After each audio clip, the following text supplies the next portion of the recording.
And Trump, of course, he's bringing in tariffs, and China does have some tariffs as well. And tariffs are an important part of the American system, the economic system.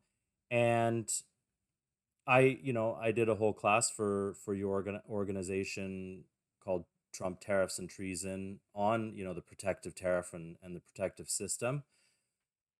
But what Trump has not brought in, which China is doing en masse, is grand projects, huge infrastructure developments financed by this state banking system, which you could call it dirigist, which is they do have a largely private enterprise system. However, in some aspects, the government is able to dictate we want more construction, we want less speculation, for example, and to Hmm. sort of direct the economy in certain directions while still allowing for private enterprise and individuals to fail and succeed on their own merits.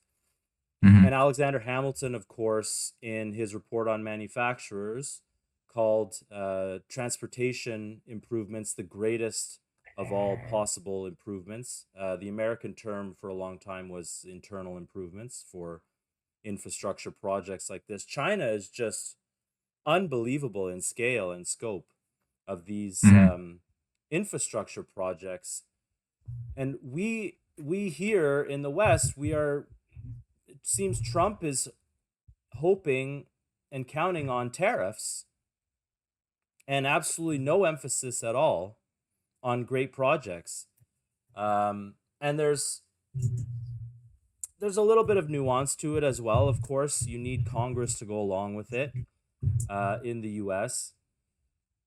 What what do you think about Trump's failure to emulate the Chinese model, which used to be the American model, which Trump vocally endorses, of investing not just bringing in tariffs, but investing in these great infrastructure projects like transportation, but other things as well. Just simple sanitation and investments in healthcare and education, which you outlined earlier. Yeah, it is frustrating, because there's so many points that Trump hits at in his rhetoric and in his policy orientation, which is very close to our heart. Because you and I are very much, we've studied a lot of the same battles in history and recognized that it's only in times when you have this American system that's no longer taught in school emerge in an actualized manner as a weapon in battle against oligarchy and in defense of the people that we've really had true progress and freedom improve.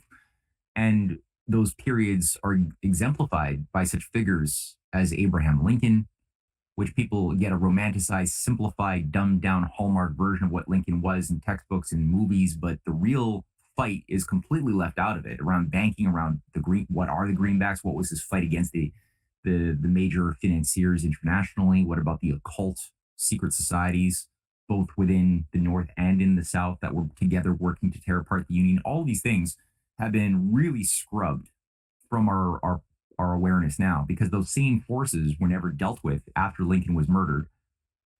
And his murder was immediately covered up in a very similar manner that John F. Kennedy's murder and life was also covered up by the exact same forces, the heirs of the exact same institutions, financial, occult, and other.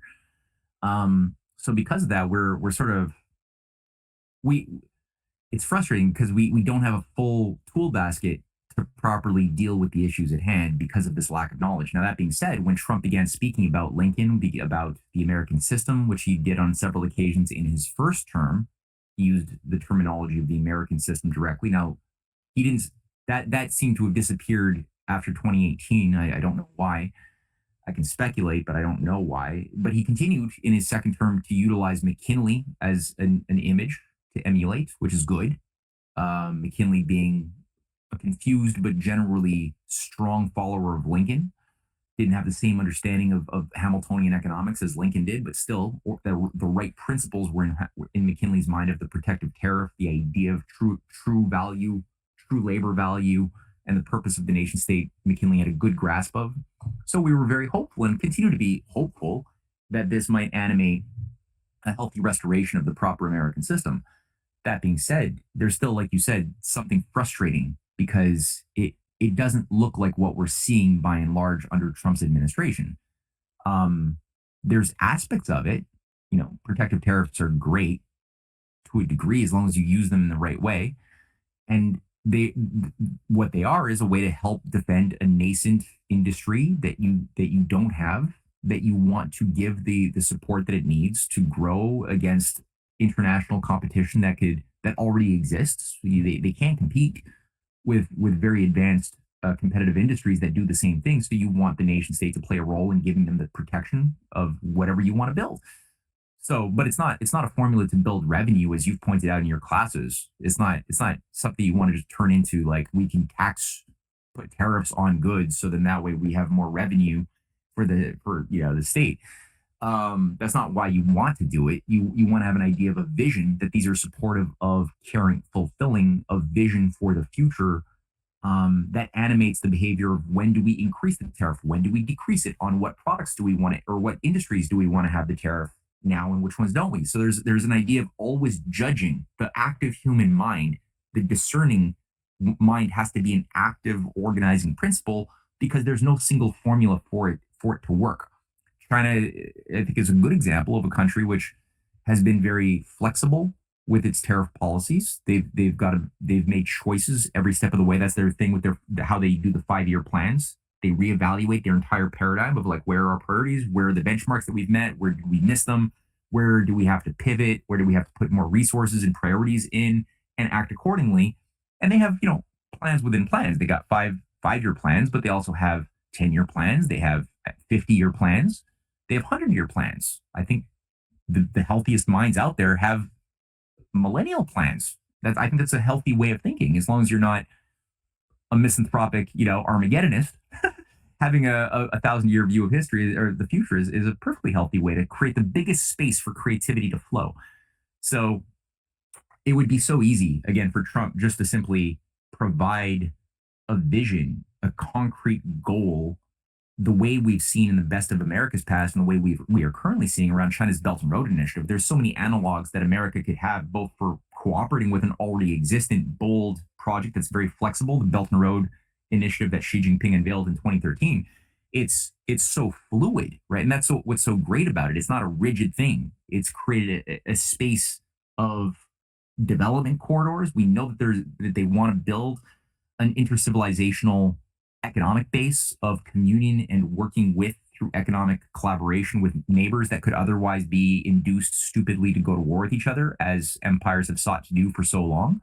So to overcome that, you have to create win-win incentives. And that paradigm of creating more wealth for the next generation than you had in your current generation is the way to do it. That's the way we've always been able to create durable peace amongst people who are either rival neighbors or people who have, uh, uh, chips on their shoulders based on past grievances of what your dad did to my dad.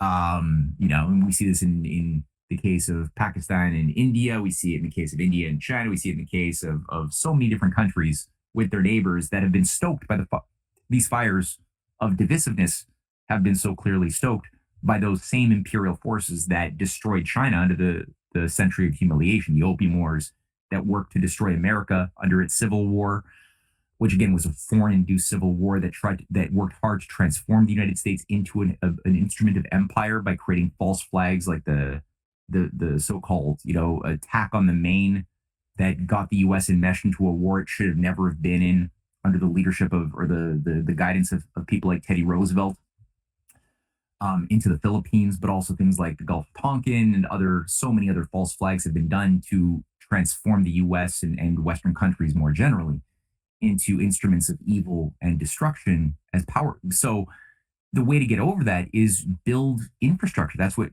Lincoln had in mind when he was looking at the post-war world in the 1860s, and he was in direct talks to extend rail and telegraph lines through the Bering Strait into Russia and into broader Eurasia.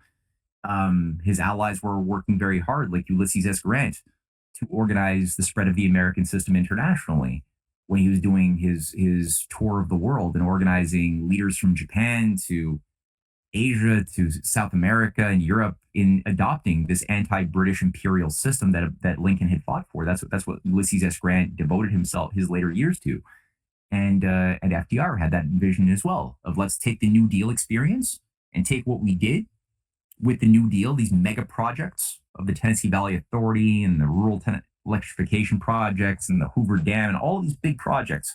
And let's use this as the basis upon which foreign policy can be crafted to end all of the pain of colonialism in helping Africa have their own New Deals and helping India have their own New Deals. And of course, that didn't happen. He died. His enemies took over. The Cold War got in the way.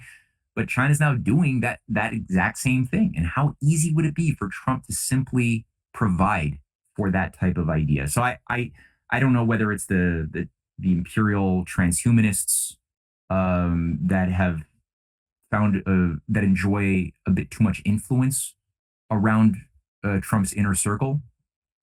There might be an element of that. There might be other things in play that I don't fully understand, but it hasn't happened yet. And I do hope that he's losing time to really bring that type of concrete policy into play. It's a concern.